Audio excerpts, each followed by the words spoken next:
Okay, today we are here with Ed Protzman, and he's going to tell us a little bit about his experience as a music educator. So you can go ahead. Hello.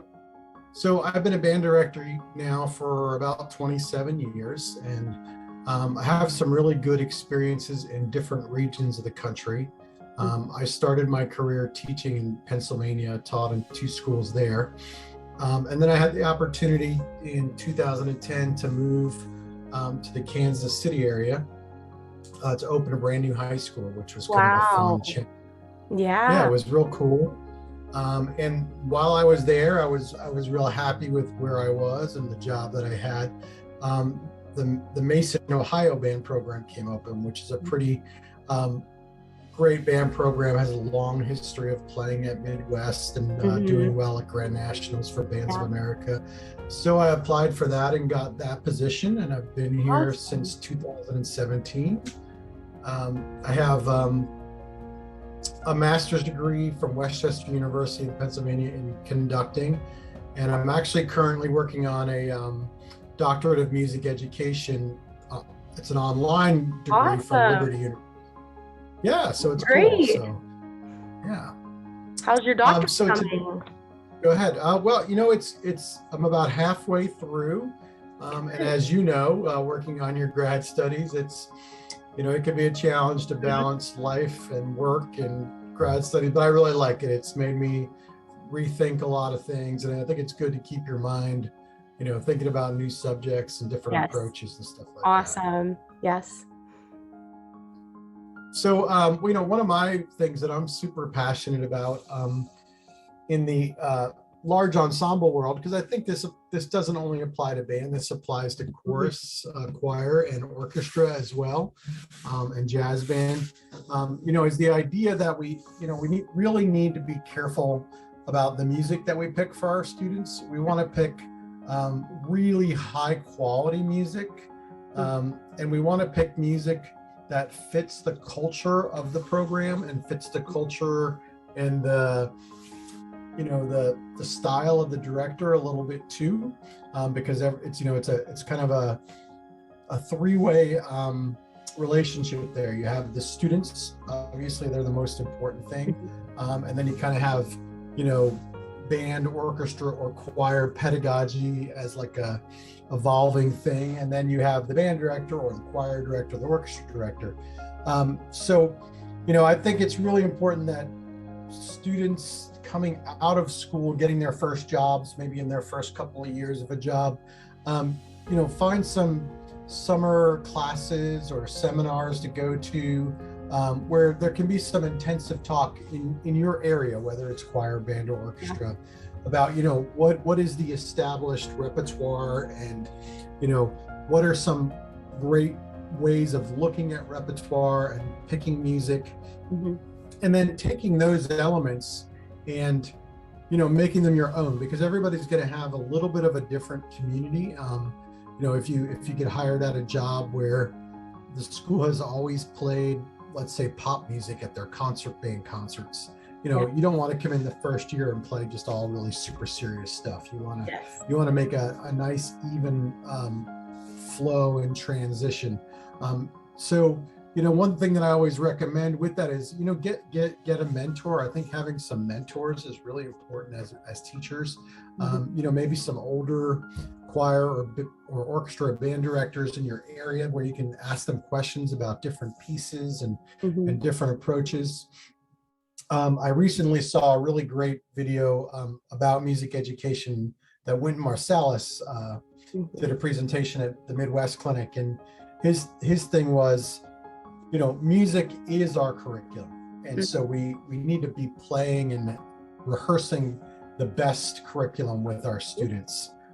And I think the great thing about the current time period that we're in is people are realizing that diversity of composers is really important. You want to make sure that your students are exposed to underrepresented composers, not just the standard repertoire that's been around, written by the same people.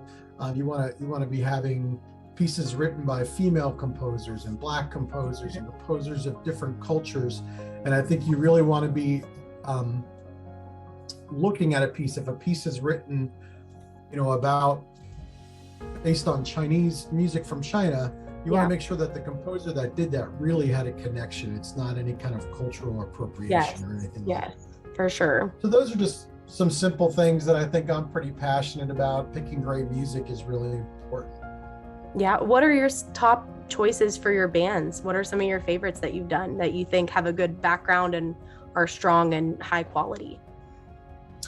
We have a really cool program in that we have 5 different concert bands. So if you go down to our we'll call it our beginning, because I don't like to use the terminology our lowest concert band, because those kids are working just as hard. Yeah, exactly. But so that band would be almost like a good 8th grade band maybe. And then up to our Wind Symphony, which is our top group, that's playing real collegiate level music. So the cool thing is we get to work on music all year long of really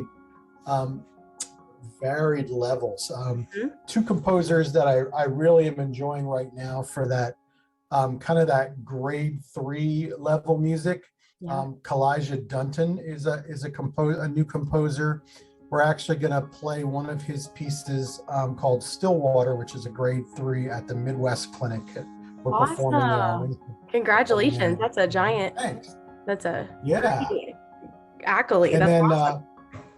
Kataj Copley is another up-and-coming composer, and he has a really great piece, grade 3, called Cold or Halakong Hearts, which was actually just added to the Ohio music list for adjudication in the spring. So those are some great pieces. I think with the top groups, I think it's important that all the kids get to play over their course of time in the school, from the standard composers, the Gustav Holsts and the Percy Grangers. But then I think, getting them exposed to some new material from some really great composers like Omar Thomas. He has a really great piece called Come Sunday, and his version of Shenandoah is pretty awesome. And then Jennifer Higdon really writes some really great upper level music. And we're performing again on the Midwest Convention with our top group, a really great piece by Paul Dooley called Masks and Machines. That's like our biggest piece. That's like a grade 6 university. It just sounds cool from that title. Yeah, it is. It's right. It's really interesting because it's based on the Bauhaus style of design and art. So it's all about angles and different, I guess there was a ballet written based off of Bauhaus art style. So it's a really great piece. It's a real wonderful piece. That's awesome. Yeah, to give your students and the opportunity to go perform there and those pieces, that's awesome for those students just in high school, being able to do that. So yeah, we're very fortunate to have been selected. We worked real hard last year and put an audition recording together. Our main piece for that was a piece by Donald Grantham called Southern Harmony, which is a really awesome piece. Nice. And then you have to submit a march too. So we did the Pathfinder of Panama March. Awesome. So how was that process for you, for like signing up for that and putting together your recording? How long did you rehearse for that and do all well, that? For me, it was a year-long process, because when you decide you're going to audition for Midwest, you have to be very deliberate about it. So last summer, I started meeting pretty much over Zoom, like we're doing here, with people that had gotten in and asking them, what kind of music did you use when you auditioned because you were accepted? And so I built a list of about 5 or 6 people. And then I went to, like I said earlier, I went to a couple of mentors of mine. Richard Floyd is a real good mentor that I have. And then a gentleman named James Keene, who unfortunately just passed away like 2 weeks ago. Yeah, he was a great band director and mentor, and they helped us pick. And then we kind of timed our year out. So, when we came around to our December concert, we were working on those pieces, because the interesting thing about auditioning for Midwest is you have to submit the audition the first week of March, whereas like a lot of state convention performances and things, you do that in May at the end of the year. So it's earlier. Yeah. Yeah, it's much earlier because they let the groups know in April so that you have 6 months of Well, planning that's to get nice ready that you for have it. Yeah, that especially notice. it's expensive for some groups to go, so they need the Yeah. time to figure it Well, out. that's great then that they give you, kind of stressful that it's a little earlier than you're used to, but Yeah. I bet, pays off having it done earlier. Yep, it does. It worked out well. That's awesome. Do you have any advice for new music educators or future music educators? Yeah, I would say two things. First, don't wait until you've been teaching 5 or 6 years to start to go out and better yourself. I think you can do that even when you're in college. When you're in your university degree, your undergrad degree, they have certain things they have to get you through. So Mhm. so they're the program is pretty rigid. So even during your time as an undergrad, I think you can start to go to summer seminars. Yeah. Go to the Midwest Clinic in Chicago. It's the first time I went. Unfortunately for me, was like 10 years into my career, and it's pretty life changing. So I always recommend it to high school students that are serious about music and college students because it's great to get ahead. And then Yeah. the other thing I would say is when you go to start your first job, find somebody who you can, feel comfortable bouncing things off of a lot. Not somebody that you can only call once in a while, but somebody who, once a week or Yeah. twice a month, you can send an email and say, hey, we have this coming up. What would you do? I'm thinking of these pieces. And, just I think having help, and I think a lot of people really are open to helping. Yeah. That's what I found with this project. I've had about 24 people reach out and I'm like, wow, like because It's awesome. I wasn't Yeah. expecting that many. So, like you said, they are willing to help and they want to give advice. So, that's awesome to find people in your life that you can, bounce your ideas off Exactly. of. That's Yeah, great. exactly. What tips do you have that maybe have helped you be successful as in your career as a music educator? I think what has helped me be successful, again, I'm going to go back to that like continuing education past your undergrad, and that doesn't always mean in a formal kind of way. Yeah. I think you can play in a really good community band and learn from the people there. You Mhm. can work on your organization skills and maybe take some classes or seminars that aren't based on music. Mhm. um, and I think keeping in mind that relationships are the most important thing. I mean, Yeah. we all want to go and win trophies and do well, but really it's Mhm. about the kids. Yes. But that continued learning process and never feeling like you've learned it all, because you never will, Mhm. I love would be that. my biggest tip. Mhm. Um, That's great.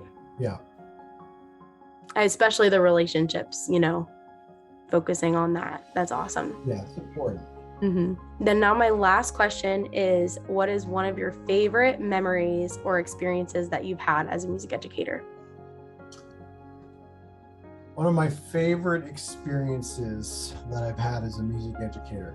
Um, well, I have two. I have one that was not a favorite, but it was really, really impactful Yeah. to me. It was early on in my career, probably about my 6th year of teaching, and um, we were at a band show, and you know, I can't even remember if the student that I turned and looked at, and she kind of had a tear coming out of her eye. I can't even really remember if it's because we did well or we didn't do well. It was so long ago. But I always remember that day as a reminder that, the kids really care.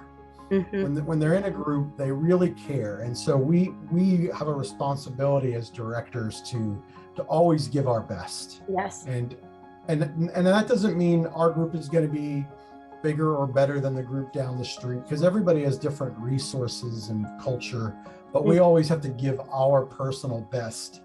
So that's a memory that has really stuck with me. And the other one then I think would be, we performed a couple of years ago at the Music for All's National Concert Band Festival with our wind symphony, and we played Music for Prague, which is a 19-minute, very large piece by Karol Husa. And it was just a really one of those magical experiences where there was a real synergy on stage and everybody was kind of locked in. Yes. And it just was a really cool moment. That is awesome. And those will stick with you forever, those two, and I'm sure Yeah, many more exactly. too. Yeah. Well, I really appreciate your time today and all of your advice, experiences, and everything you've shared. So thank you so much. No problem. Thank you very much. Have a good rest of your summer. You too. Take care. Thank you.